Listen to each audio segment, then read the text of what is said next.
My name is Pete Myers, and I'm the coordinator of the Tompkins County Worker Center. And we're basically we're actually organizing with workers to change the workplace condition that's favorable to workers. We actually had 3 young women that we're working with from a local restaurant that are being paid $3.50 an hour, not being paid overtime. A bunch of things like that we, instead of 3 years ago, the Worker Center might have been working with the Department of Labor to change that situation, but now we're doing more direct action and actually confronting the restaurant directly to get the money that was owed to the workers, which basically is speeding up the process by about a year. So it's that's an example of some of the stuff that we do with workers on smaller levels, but the plan here is to organize workers on a larger scale to be paid a living wage, to have full rights, workers' rights at the workplace. We kind of envision ourselves as a community union. Most workers in this country don't actually have a labor union, so the idea of a community union is to have both workers and the community realize that it's in everybody's best interest that workers be treated fairly at work. The different groups that we organize, we work with a wide variety of coalitions of people, including the organizations that are here in the Worker Center space. I think about 7 other groups are in the space with us, and they're part of the community union, and it's kind of like a horizontal field here. It's not a vertical thing. We're not in charge, so to speak, but we're all kind of expressing different parts of the larger vision. So we have one group here that's working with prisoners, books through bars, sending books to prisoners. Another group, Veteran Sanctuary, that's actually trying to create a farm situation for veterans who are coming back from primarily Afghanistan and Iraq. Another group called Ithaca Hours that's dealing with alternative currency, local Ithaca Hours, rather than having our money go to multinational corporations around the world, keeping that money locally and kind of keeping our life energies local to kind of prop up the local economy. Another organization called Positive News, which is basically seeing most of the news that we get is highly negative, and it's trying to put positive spin on the news. Another group called Shale Shock, which is trying to beat back the corporate attack of large natural gas industries, which are trying to mine gas under people's land.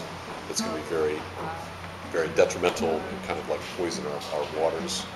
Another group called Silent City Distro, which is run by a bunch of crazy anarchist kids, and they're actually incredible group of people.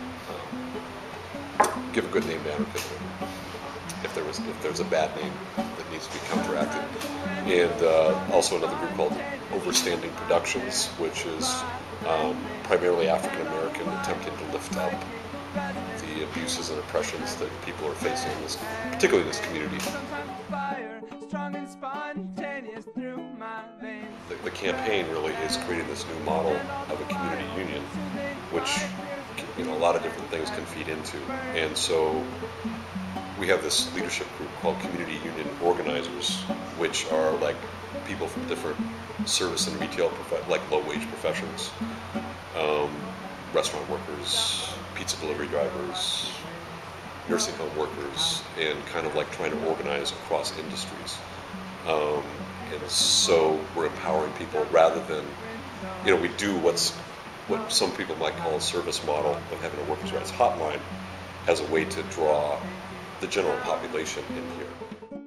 We kind of like make the government jump through hoops. We got the Department of Labor to do a sweep of restaurants last year and had a big press conference with the Commissioner of the Department of Labor right here.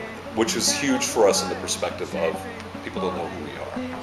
So like we walk into a restaurant and say we're the Worker Center, people don't know who we really are.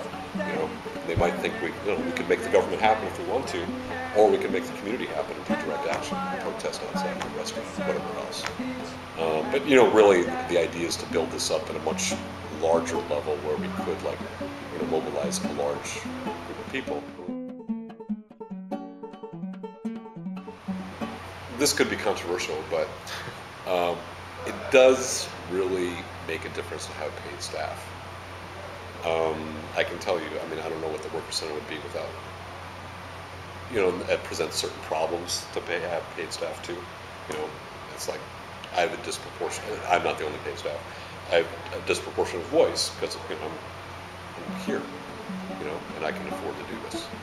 So I think that, but the sustainability, it helps the sustainability of the organization, and I think that I'm going to say left. I mean, we're more on the left, right? It's like has issues with money and issues with are kind of scared of it, and I think we need to really be thinking about if it was up to me. I mean, it's a small county, 100,000 people, but the Worker Center would have 100 paid organizers.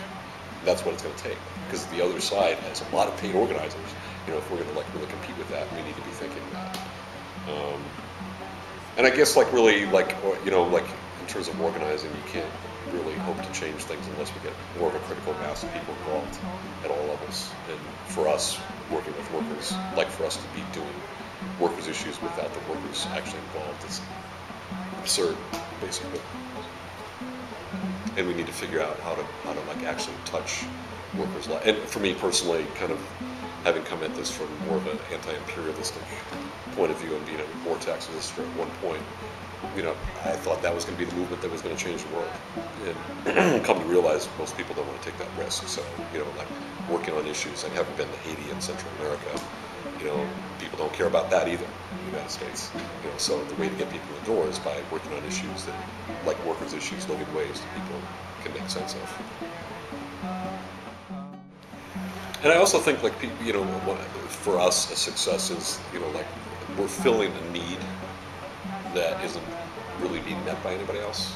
So I think that would be another best practice, figuring out, for somebody who wants to be an activist or an organizer, really finding out, well, what is that need? And there's certainly a lot of them out there, but really being able to answer it in some way and find a way to get momentum, to get attention. You need to get attention for what you're doing.